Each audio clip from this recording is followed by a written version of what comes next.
He absorbido mucho aliento de un par de mensajes que prediqué la semana pasada cuando estuve en Dallas, Texas, y luego en la conferencia Ligonier en Orlando, Florida.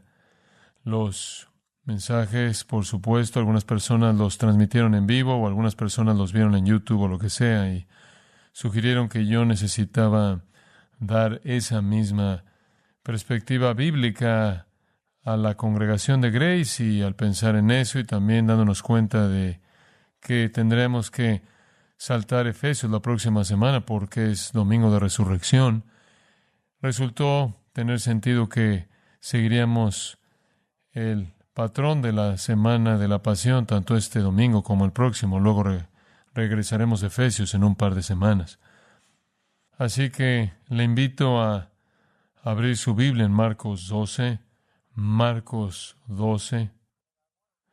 Y quiero leerle este texto para que lo tenga en mente y luego lo vamos a considerar con cierta profundidad. Este es, por cierto, el miércoles de la semana de la pasión. Este es el miércoles de la semana de la pasión. El Señor sabe que va a ser crucificado. Les dijo a sus discípulos eso en varias ocasiones. Y en el capítulo 10, y allá atrás en el capítulo 10, versículos 32 al 34, les dijo explícitamente los detalles de lo que iba a suceder. Dijo: subimos a Jerusalén, el Hijo del Hombre será entregado a los principales sacerdotes y a los escribas, y le condenarán a muerte, y le entregarán a los gentiles, y le escarnecerán, le azotarán, y escupirán en él, y le matarán, mas al tercer día resucitará. En realidad no llegan a Jerusalén un domingo, sino un lunes.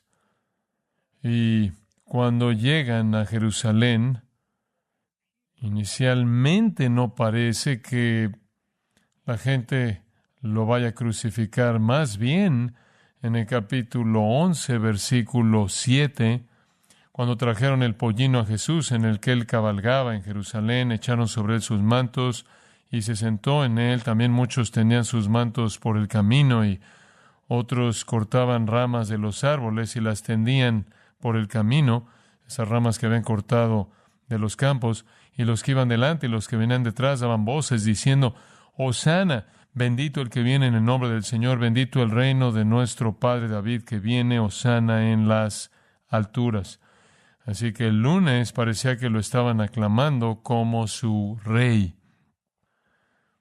El martes, sin embargo, dice el versículo 15, capítulo 11, Jesús y sus discípulos vinieron pues a Jerusalén, y entrando Jesús en el templo comenzó a echar fuera a los que vendían y compraban en el templo, y volcó las mesas de los cambistas y las sillas de los que vendían palomas, y no consentía que nadie atravesase el templo llevando utensilio alguno, y les enseñaba diciendo: no está escrito, mi casa será llamada casa de oración para todas las naciones, mas vosotros la habéis hecho cueva de ladrones. Y lo oyeron los escribas y los principales sacerdotes, y buscaban cómo matarle, porque le tenían miedo, por cuanto todo el pueblo estaba admirado de su doctrina. Sabía que iba a morir. Cuando llegó, parece que eso era muy poco probable, ya que lo aclamaron como rey, el que vendría en el nombre del Señor. Pero en lugar de bendecir a la nación, los juzgó al juzgar la operación de su templo, el cual era el corazón de su religión, y lo llamó una cueva de ladrones. Y esto aumentó el odio contra él, que eventualmente lo llevó a su ejecución el viernes.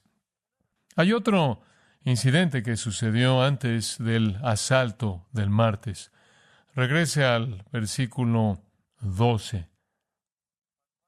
El lunes él viene a la ciudad, y así es como comenzó el martes. Y entró Jesús en Jerusalén y en el templo, y habiendo mirado alrededor todas las cosas, como ya anochecía, se fue a Betania con los 12.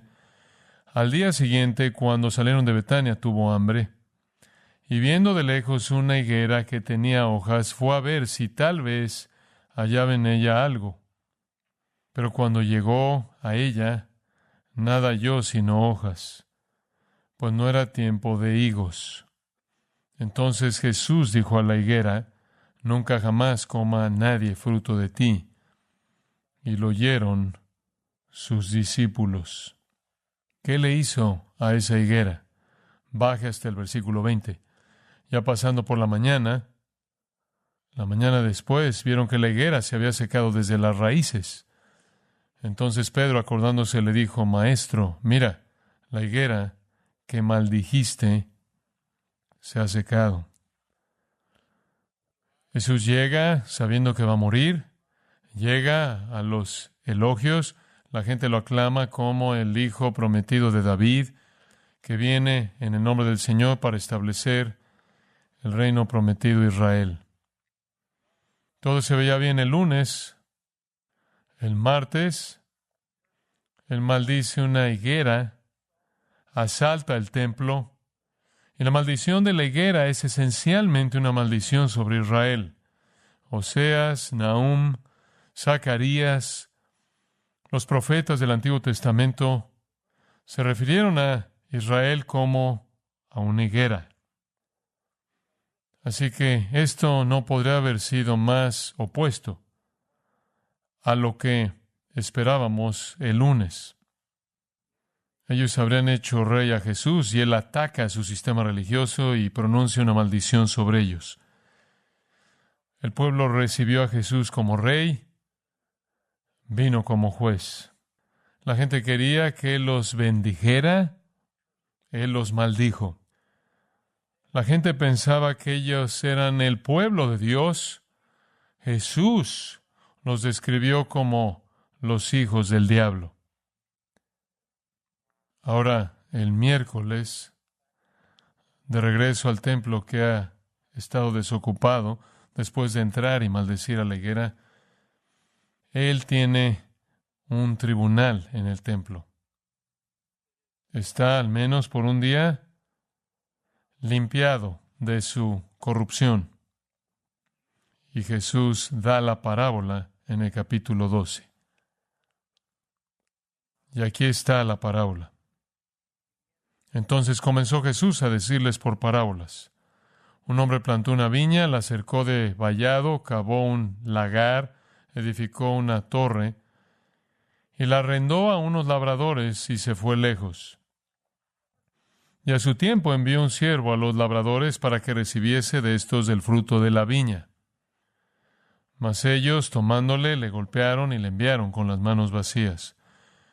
Volvió a enviarles otro siervo, pero apedreándole le hirieron en la cabeza y también le enviaron, afrentado. Volvió a enviar otro, y a éste mataron, y a otros muchos, golpeando a unos y matando a otros.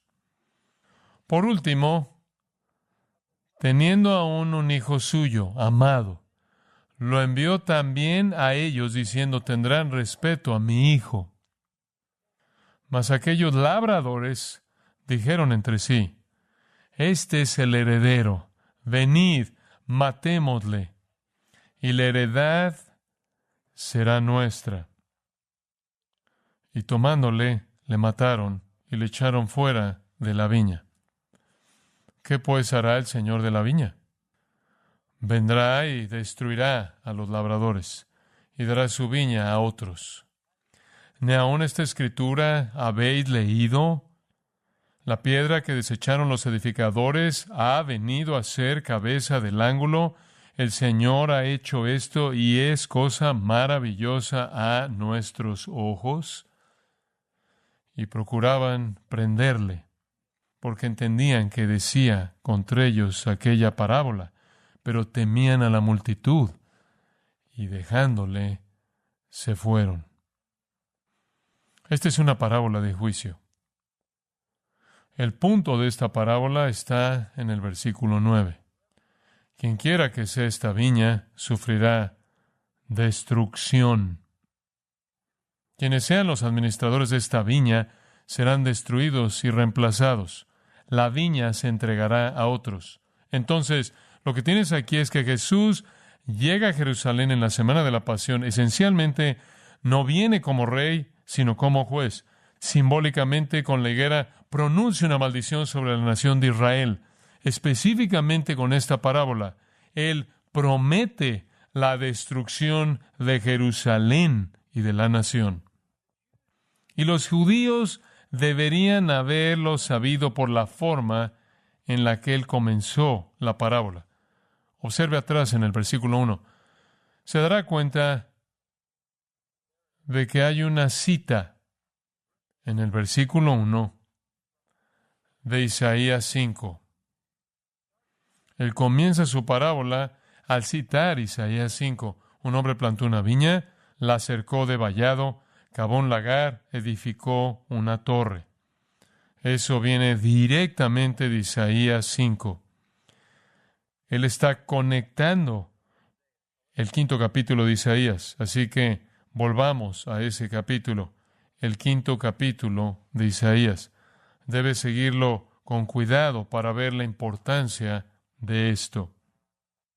Isaías 5 comienza: Ahora cantaré por mi amado. Y recuerde usted que en la parábola, el Hijo fue llamado el amado. Así que aquí hay una canción que Dios está cantando en Isaías 5 a su amado. Sabemos por la parábola de Marcos que ese es su Hijo. El cantar de mi amado a su viña. Tenía mi amado una viña en una ladera fértil. La había cercado y despedregado y plantado de vides escogidas. Había edificado en medio de ella una torre y hecho también en ella un lagar. Esas son las referencias mismas que leímos en Marcos 12. Y esperaba que diese uvas por el cuidado que él había tenido en la preparación, como vimos en los versículos 1 y 2. Pero produjo uvas silvestres, beushim, moras agrias, incomibles. Ahora, pues, vecinos de Jerusalén y varones de Judá, juzgad ahora entre mí y mi viña. ¿Qué más se podía hacer a mi viña que yo no haya hecho en ella? ¿Cómo, esperando yo que diese uvas, se ha dado uvas silvestres? En otras palabras, no es mi culpa, hice todo lo posible. Entonces, debido a que no produjo nada más que moras agrias, incomibles, os mostraré, pues, versículo 5, ahora lo que haré yo a mi viña. Le quitaré su vallado y será consumida, aportillaré su cerca y será hollada, haré que quede desierta, no será podada ni cavada, y crecerán el cardo y los espinos, y aun a las nubes mandaré que no derramen lluvia sobre ella. Destrucción, destrucción total de la viña. ¿De qué está hablando? Versículo 7. Ciertamente, la viña de Jehová de los ejércitos es la casa de Israel. Él está hablando de Israel. Entonces aparece Isaías en el siglo VIII y Dios le da una parábola. Es una parábola sobre un hombre que planta una viña y hace todo lo posible para que tenga éxito. No es culpa suya que la viña no produjera nada más que fruto inútil, moras agrias y no comestibles. El juicio se pronuncia sobre esta viña, tiene que ser completamente destruida porque no es productiva. En el siglo VIII, esto es una referencia a Israel. En la destrucción vendrá de los babilonios. Y más sobre esa destrucción fluye comenzando en el versículo 8 con una serie de ayes. Si ve el versículo 8, ay, y conforme usted sigue en el versículo 11, ay, y lo verá más y más. Versículo 18, ay, versículo 19, versículo 20, versículos 21, 22. Dios pronuncia juicio de maneras específicas sobre pecados específicos. ¿Por qué? Versículo 16. Jehová de los ejércitos será exaltado en juicio y el Dios santo será santificado con justicia. Dios va a juzgar. ¿Por qué? Versículo 24. Han desechado la ley de Jehová de los ejércitos y abominaron la palabra del Santo de Israel. Entonces, Isaías está pronunciando un juicio en forma de una parábola sobre una viña. Dios es el que construye la viña. Dios es el que pone todo en esa viña para que florezca y sea productiva, y no trae nada más que moras agrias y Dios lo va a destruir. Eso es exactamente lo que pasó en el 586 cuando llegaron los babilonios, destruyeron Jerusalén e Israel. Esta es una parábola de juicio, es un canto fúnebre, es una canción fúnebre, es una parábola triste, triste. Ahora en el capítulo 6 de Isaías, Isaías tiene una visión del Señor y él necesita eso porque está devastado, porque el juicio de Dios está por venir y él es el mensajero del juicio. Entonces él quiere estar seguro de que Dios todavía está en el trono y Dios le da una visión. En el capítulo 6, versículo 1, vi yo al Señor sentado sobre un trono alto y sublime. Estas son realmente buenas noticias para Isaías porque, como habían salido las cosas en Israel, él podría haber asumido que Dios había sido derrocado. Pero no es así. Dios es soberano y su gloria, simbolizada por sus faldas que llenaban el templo, impregna todo en la visión. Su gloria se extiende a todo el rango de la visión, de modo que todavía está en el trono, sublime, exaltado y todo glorioso. Entonces los ángeles dicen, Santo, Santo, Santo. Entonces estas dos verdades tan fundamentales acerca de que Dios, como el soberano y el santo, están establecidas en la mente de Isaías. Entonces, sea lo que sea que está pasando en Israel, que parezca un desastre total y destrucción absoluta, es consistente con la soberanía de Dios y su santidad. Nada se ha escapado de su control. Este es Dios actuando soberanamente en un carácter de santo, santo, santo. En otras palabras, este es Dios haciendo lo que Dios tiene que hacer. Su santidad lo requiere. Su soberanía lo permite.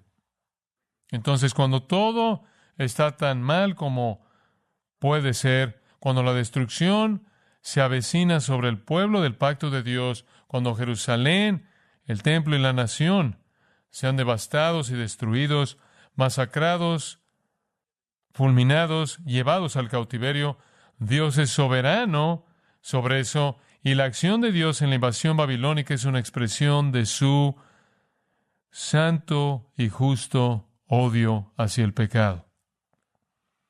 Entonces Isaías en la visión se pregunta, ¿qué hago? ¿Qué hago? Soy, en el versículo 5, soy un hombre pecador. Lo sé por las cosas que salen de mi boca y, sin embargo, es un profeta. Así que uno de los serafines voló y puso un carbón encendido en su lengua y él fue perdonado y fue quitada su iniquidad. El Señor lo salvó, podría decir usted. El Señor lo redimió, el Señor lo limpió. Así que ahora aquí hay un profeta útil y limpiado. Versículo 8, oí la voz del Señor que decía, ¿a quién enviará y quién irá por nosotros? Entonces respondí yo, heme aquí, envíame a mí. Palabras famosas. Entonces Isaías, quien se veía a sí mismo como un hombre con la boca sucia en medio de un pueblo de bocas sucias, porque allí es en donde el pecado se manifiesta con mayor facilidad a partir de su boca, es limpiado, y Dios necesita que alguien vaya a esta nación que está bajo juicio. Isaías es el único en la visión. Él dice, heme aquí, envíame a mí. En el versículo 9, el Señor acepta su oferta, anda y di a este pueblo, ve y diles. ¿Decirles qué? Escuche el mensaje. Versículo 9, sigan escuchando, pero no perciban. Sigan mirando, pero no entiendan. Haz que los corazones de este pueblo se vuelvan insensibles, sus oídos embotados, sus ojos nublados. De lo contrario, podrían ver con sus ojos, oír con sus oídos, entender con sus corazones y regresar y ser sanados. ¿Qué? Ve a decirles, aquí está el mensaje, que es demasiado tarde. No quisieron escuchar, no quisieron oír, no quisieron creer, no quisieron escuchar, no quisieron ver, no quisieron creer y ahora no pueden. ¿Ve eso? Diles que es demasiado tarde. Diles. Pueden seguir escuchando, seguir mirando, pero no percibirán y no entenderán. Sus corazones son insensibles, sus oídos están cerrados, sus ojos están cegados, de modo que no pueden ver, no pueden oír, no pueden entender, no pueden regresar y no pueden ser sanados. Diles que es demasiado tarde. El juicio ya está en marcha. Y luego el versículo 11, Isaías dice, ¿hasta cuándo hago eso? ¿Hasta cuándo hago eso? Hasta que las ciudades estén asoladas y sin morador y no haya hombre en las casas y la tierra esté hecha un desierto, hasta que Jehová haya echado lejos a los hombres y multiplicado los lugares abandonados en medio de la tierra. Sigue haciéndolo hasta que no quede ni un alma con quien hablar. Diles que es demasiado tarde. Diles que es demasiado tarde. Demasiado tarde para esta gente, esta nación. Tú sigue diciéndoles hasta que todas las ciudades hayan sido devastadas, hasta que no quede nadie, esté sin habitante, hasta que todas las casas estén vacías y la tierra esté desolada, hasta que el Señor los lleve lejos. Esa es la cautividad. Simplemente sigue diciéndoles, y el mensaje es, no querían creer y ahora no pueden creer. Es demasiado tarde. Versículo 13. ¿Por qué harías eso? Pero quedará la 10ª parte. ¿Qué es eso? Hay un remanente. Es demasiado tarde para la nación, pero queda un remanente. Él llama a ese remanente el muñón. Él lo llama al final del versículo 13 la simiente santa. En el siglo VIII, Israel ya como nación no podía creer. Era demasiado tarde. Pero quedaba un remanente. Había un remanente, una simiente santa que el Señor reuniría. Avance rápido ahora al Nuevo Testamento y vea Mateo 13. Mateo 13. Y veremos el versículo 10. Y por cierto, tanto Marcos como Lucas hacen referencia a esto, no tan extensamente como lo hace Mateo, pero siga esto. Entonces, acercándose los discípulos le dijeron, ¿por qué les hablas en parábolas? Isaías había hablado en una parábola, y la parábola era una parábola de juicio. ¿Por qué les hablas en parábolas? Escuche esto. Él respondiendo les dijo, porque a vosotros os es dado saber los misterios del reino de los cielos, mas a ellos no les es dado. ¿Entendió eso? Les hablo en parábolas porque es demasiado tarde. No se les ha concedido la capacidad de comprender. Versículo 12. Porque a cualquiera que tiene, se le dará y tendrá más, pero al que no tiene, aun lo que tiene, le será quitado. A partir de ahora, se restará lo que creen saber sobre la verdad espiritual. Por eso les hablo por parábolas, porque viendo no ven, y oyendo no oyen ni entienden, de manera que se cumple en ellos la profecía de Isaías. Y él cita de Isaías 6, seguirán oyendo, pero nunca entenderán, seguirán viendo, pero no percibirán. Porque el corazón de este pueblo se ha engrosado y con los oídos oyen pesadamente, y han cerrado sus ojos para que no vean con los ojos y oigan con los oídos, y con el corazón entiendan y se conviertan y yo los sane. No pueden venir ahora. Oirán, pero no entenderán. Verán, pero no percibirán. Sus corazones están endurecidos. Sus oídos no pueden oír. Sus ojos no pueden ver. Y no pueden entender. Y no pueden volver a mí. Y yo no puedo ni voy a curarlos. Jesús pronuncia esencialmente la misma maldición sobre la Israel del siglo I que Isaías pronunció sobre la Israel del siglo VIII. El remanente eran los discípulos. Versículo 16, bienaventurados vuestros ojos porque ven y vuestros oídos porque oyen. Porque de cierto os digo que muchos profetas y justos desearon ver lo que veis y no lo vieron, y oír lo que oís y no lo oyeron. Era demasiado tarde para la generación de Isaías y era demasiado tarde para la generación de Jesús. Tuvieron su oportunidad. Pase a Juan capítulo 12. Conforme continuamos siguiendo esto, que nos lleva de regreso a la parábola de Marcos 12, pero en Juan 12, versículo 37, A pesar de que Jesús había hecho tantas señales delante de ellos, no creían en Él. Tuvieron su oportunidad. 3 años de ella. Esto fue para que se cumpliera la palabra del profeta Isaías, que dijo: Señor, ¿quién ha creído a nuestro anuncio? ¿Y a quién se le ha revelado el brazo del Señor? Y eso se cita directamente de Isaías 53, versículo 1. Por esto no podían creer, porque también dijo Isaías, cegó los ojos de ellos, directamente del capítulo 6, y endureció su corazón, para que no vean con los ojos y entiendan con el corazón y se conviertan y yo los sane. Isaías dijo esto cuando vio su gloria y habló acerca de él. Incluso si quisieran creer, no podían creer. Eso se ilustra en el versículo 42.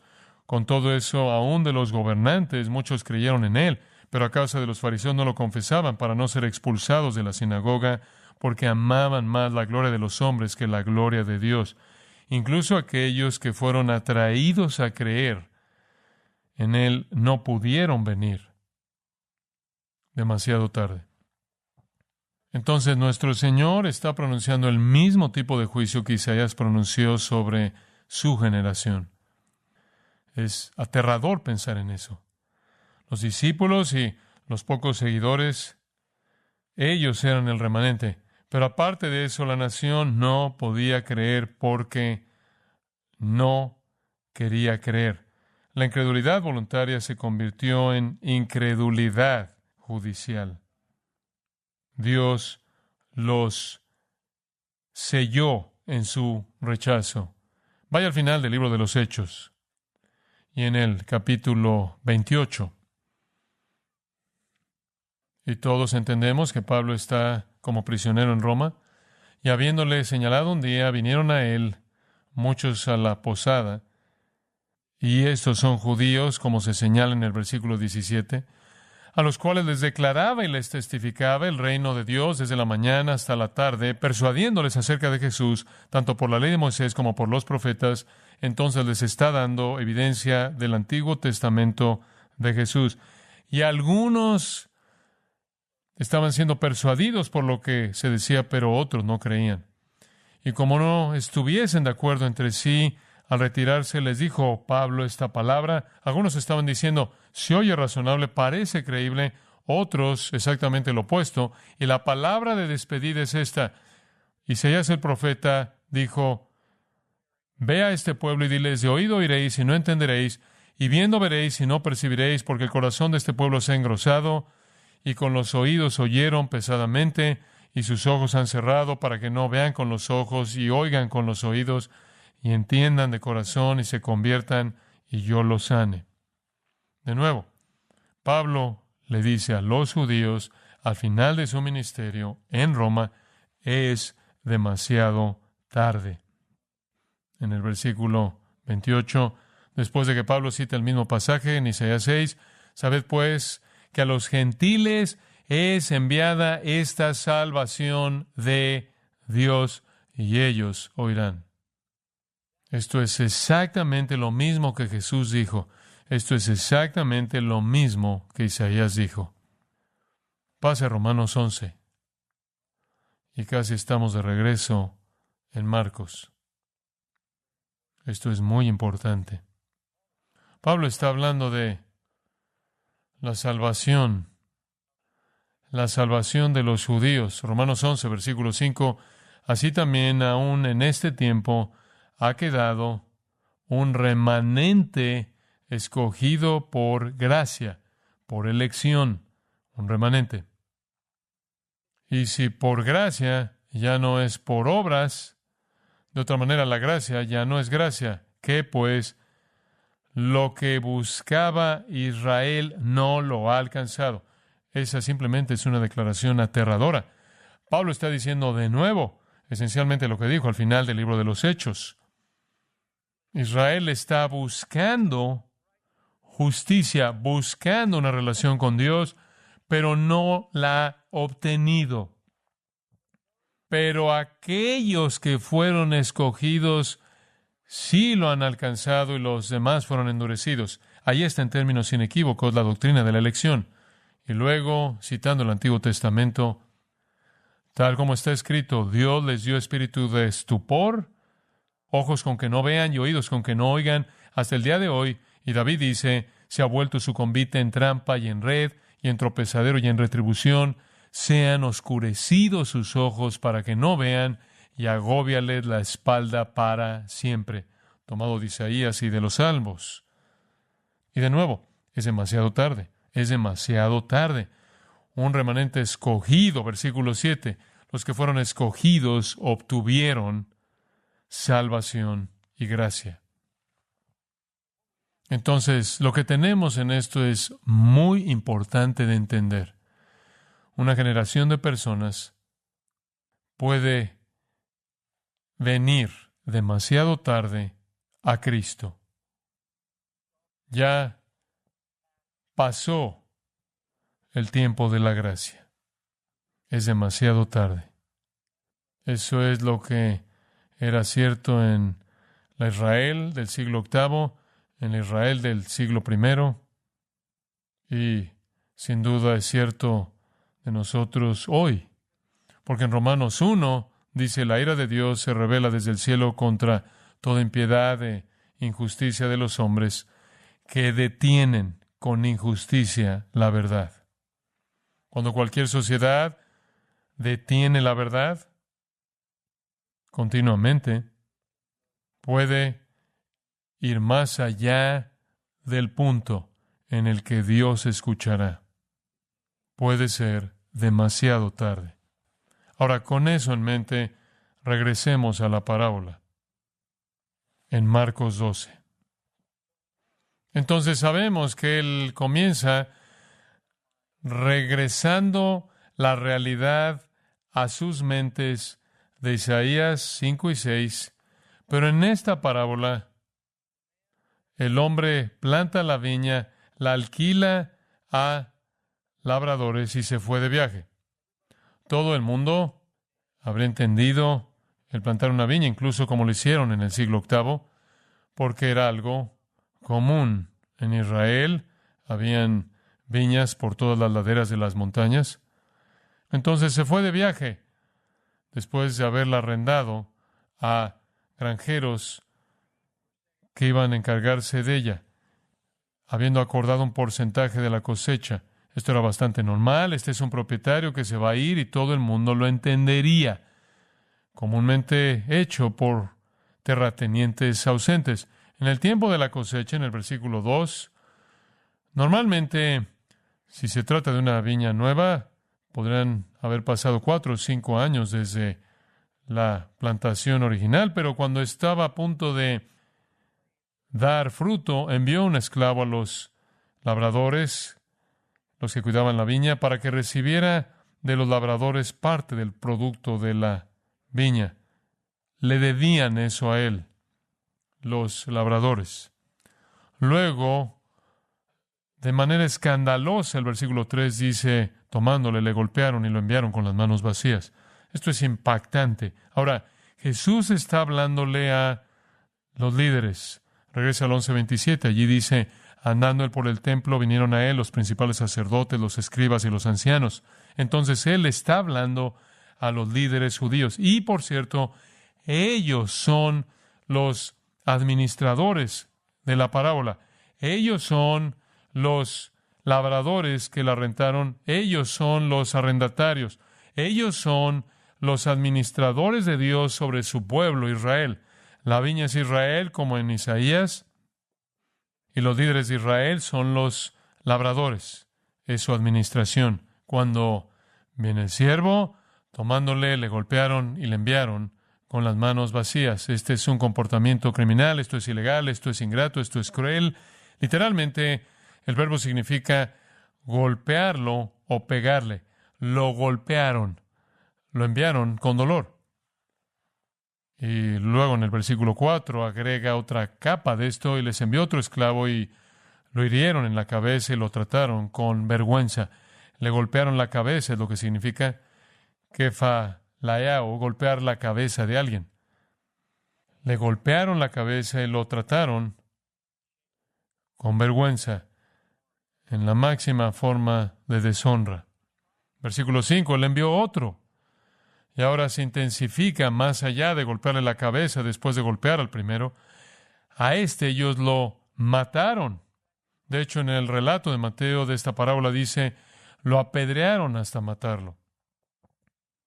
Y con muchos otros, golpeando a unos y matando a otros. Este es un comportamiento extraño. Este es un comportamiento escandaloso. Esto tendría que ser impactante para los líderes judíos. Versículo 6. Solo le queda uno, el Hijo amado. Lo envió como el último de todos ellos, diciendo, tendrán respeto a mi Hijo. Un Hijo amado. Uno pensaría que respetarían a un Hijo amado, pero aquí, como en tantas de las parábolas de nuestro Señor, este es el mayor impacto. Este es el impacto definitivo. Se reserva algo hasta que usted conoce al personaje principal y se enfrenta a lo que es completamente inexplicable, impresionante. Mataron al hijo. Versículo 7.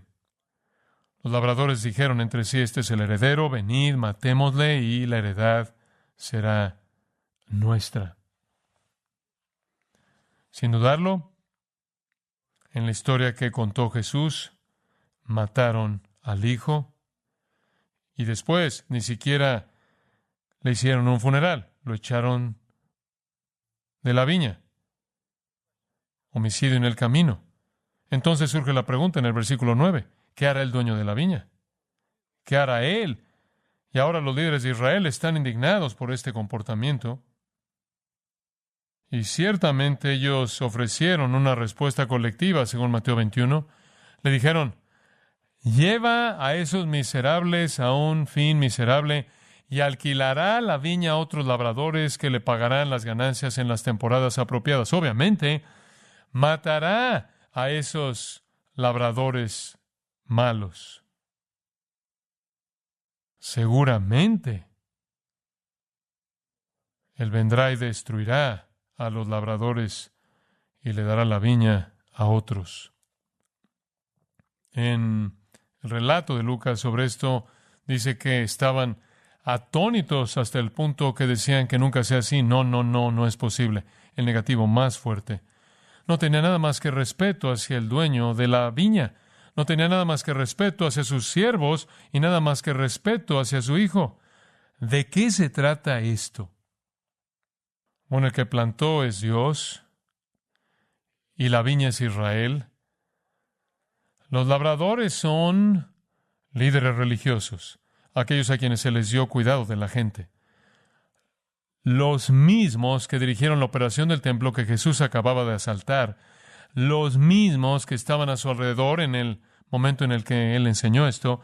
El largo viaje es la era del Antiguo Testamento, la historia del Antiguo Testamento. Entonces Dios elige un pueblo, una vid, una viña, entrega esa viña a los líderes religiosos de Israel, comenzando con los patriarcas, hasta los escribas y fariseos de la época de Jesús. Y la época de la cosecha, esas son las temporadas apropiadas cuando Dios espera una cosecha espiritual. Espera buenas uvas, Isaías 5, pero obtiene uvas agrias. ¿Quiénes son los esclavos?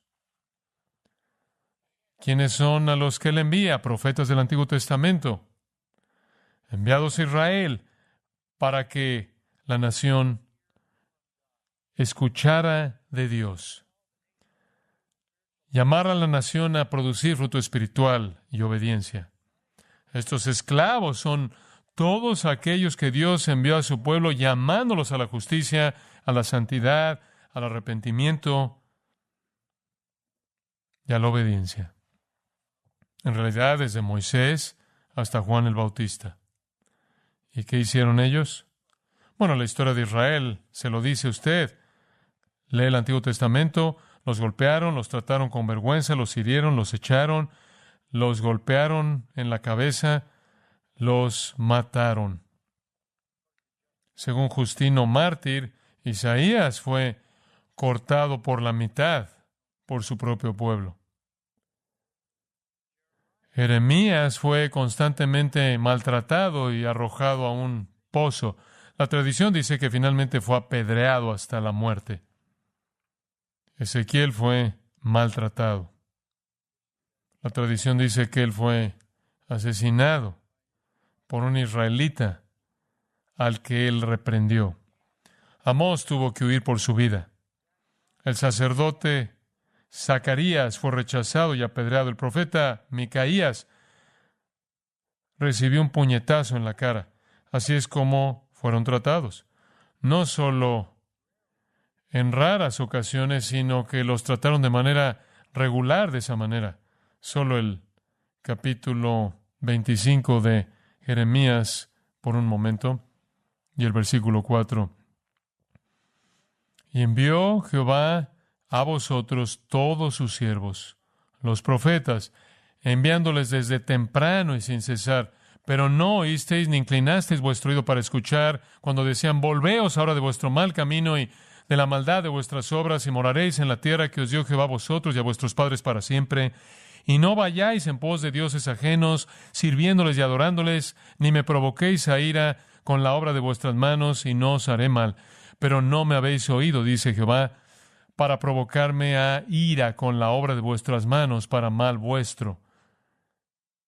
Por tanto, así ha dicho Jehová de los ejércitos, por cuanto no habéis oído mis palabras, he aquí enviaré y tomaré a todas las tribus del norte, dice Jehová, y a Nabucodonosor, rey de Babilonia, mi siervo, y los traeré contra esta tierra y contra sus moradores y contra todas estas naciones en derredor, y los destruiré y los pondré por escarnio y por burla y en desolación perpetua.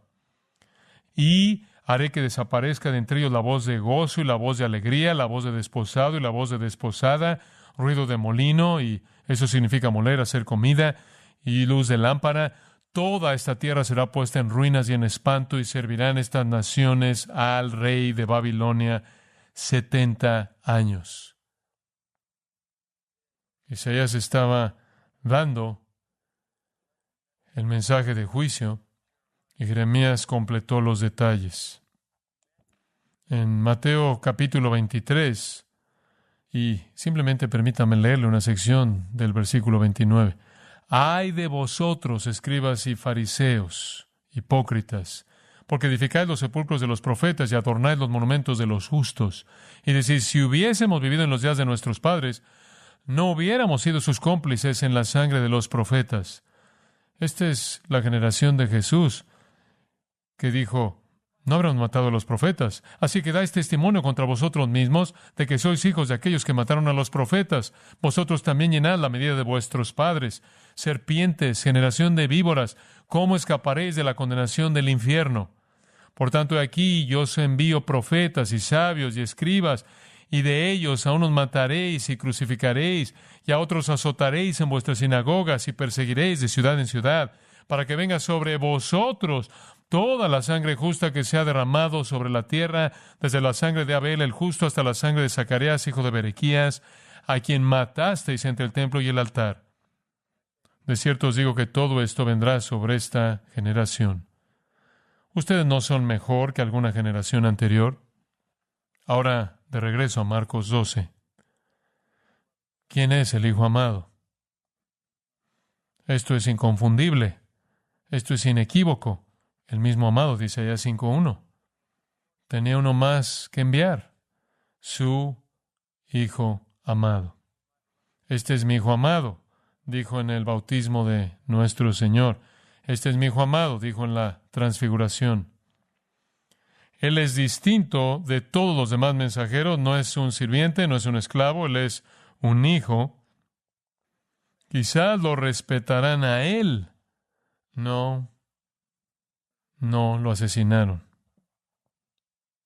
Matémoslo, versículo 7, la heredad será nuestra.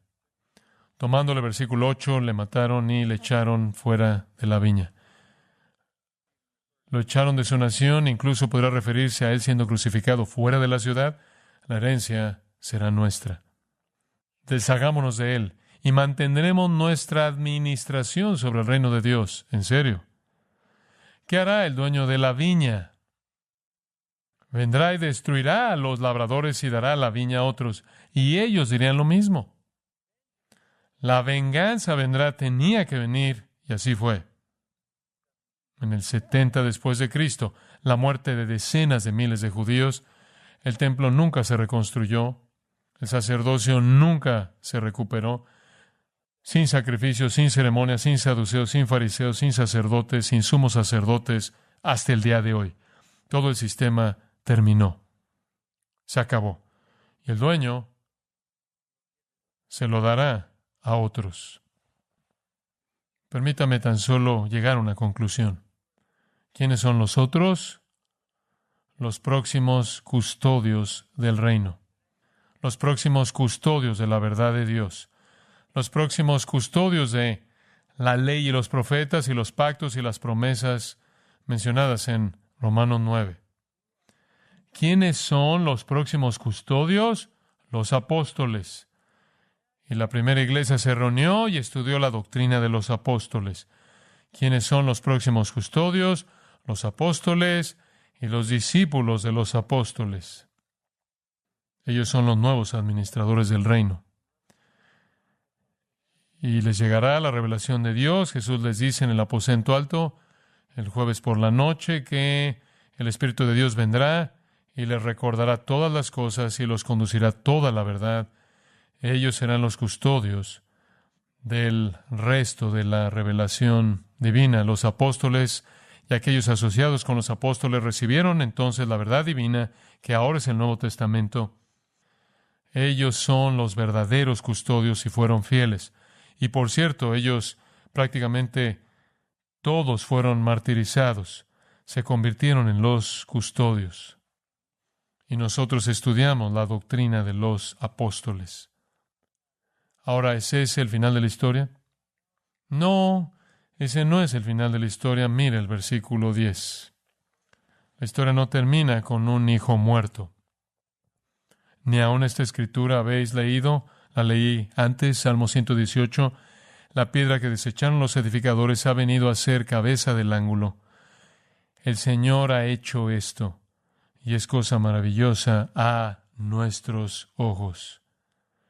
El Hijo es la piedra del Salmo 118. El Hijo es la piedra. Y la piedra desechada que se convierte en piedra angular principal requiere una resurrección. Y la resurrección es lo que suscita la declaración del Salmo 118. Esto vino de parte del Señor y es maravilloso a nuestros ojos. Pedro recogió esto, especialmente Pedro, Hechos 4:10.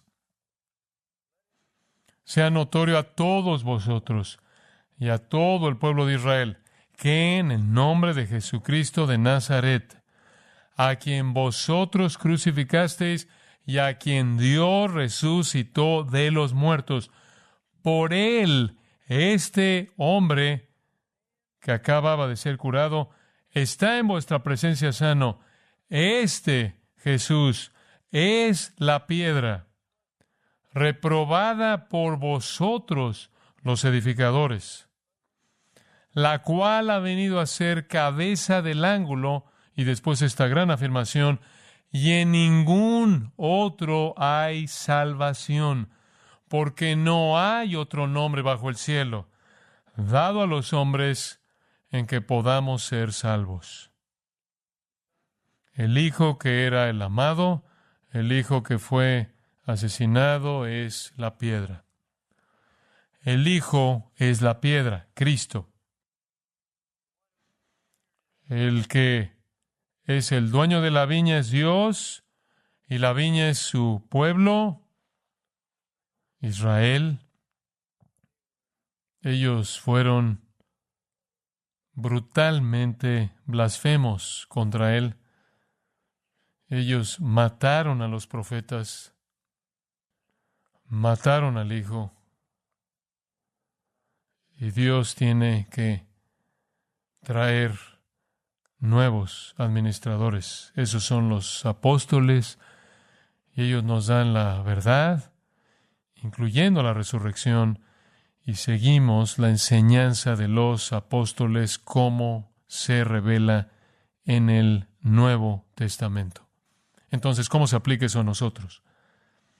Lo que estaba diciendo la semana pasada, cuando estaba cubriendo algunos de estos pasajes, es que puede ser demasiado tarde para una generación de personas, demasiado tarde para la Israel del siglo VIII, demasiado tarde para la Israel del primer siglo, pero puede ser demasiado tarde para toda nación. Hechos 14, Dios dice que permite que todas las naciones sigan su propio camino.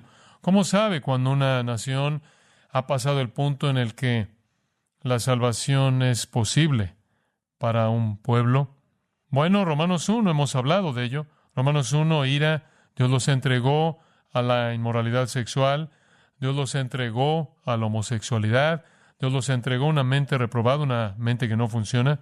Entonces, cuando usted ve una nación inmersa en el pecado sexual, afirmando de manera generalizada la homosexualidad y la locura de una mente reprobada, donde hacen leyes para criminalizar la rectitud y legalizar el mal abierto, usted sabe que esa nación está bajo juicio. Y el mensaje para esta nación, nuestro mensaje para esta nación, si le dice al Señor, heme aquí, envíame a mí, el mensaje es este: es demasiado tarde para la nación, estamos bajo juicio. Pero no es demasiado tarde para los elegidos. Porque, como dice Romanos 11, algunos son escogidos. Ellos pueden creer, ellos van a creer cuando nosotros proclamemos el Evangelio. ¿Cuál es nuestro mensaje para esta nación? ¿Están bajo juicio? ¿Es demasiado tarde? ¿El juicio ha sido desatado? Pueden oír, pero no entender. Pueden ver, pero no percibir. Su corazón puede verse atraído, pero endurecido por Dios. Pero Dios tiene a su pueblo. Entonces advertimos, porque no sabemos quiénes son esas personas. Y también ofrecemos la gracia del Evangelio. Ese es nuestro llamado. Demasiado tarde para una nación. No demasiado tarde, no demasiado tarde para los escogidos. Padre, te agradecemos por tu palabra. No es oscura, no es difícil de entender, es tan clara como el cristal. La salvación es por gracia y en el momento actual un remanente, según tu elección de gracia, está siendo reunido. Lo que la mayoría podría estar buscando no se alcanza, pero los que fueron escogidos lo alcanzaron y los demás fueron endurecidos. Realmente es una realidad aterradora que recuerda el diluvio en el que Noé, durante 120 años, un predicador de justicia, le advierte al mundo de juicio. Y después de 120 años de advertencia, solo hay 8 almas que escapan. Esta es la historia de la humanidad. La gente endurece su corazón por tanto tiempo que van más allá de un punto y se vuelve demasiado tarde. Esa es ciertamente la historia de todas las naciones y también de la nuestra. Pero que clamemos con advertencia del juicio existente y del juicio mucho peor que está por venir en la vida después de la muerte, y que llamemos a los pecadores a que se arrepientan y crean, y les digamos que no hay salvación en ningún otro que no sea Jesucristo. Él es el Hijo, la piedra rechazada, resucitada, y en el único en quien está la salvación. Gracias por tu gracia para nosotros. Y te pedimos que tú nos uses para llamar a los tuyos a ti, porque no pueden venir a menos de que escuchen el mensaje acerca de Cristo, que eso siempre esté en nuestros corazones y labios. Oramos por su causa. Amén. Su causa. Amén. Su causa. Amén. Su causa. Amén. Su causa. Amén. Su causa. Amén.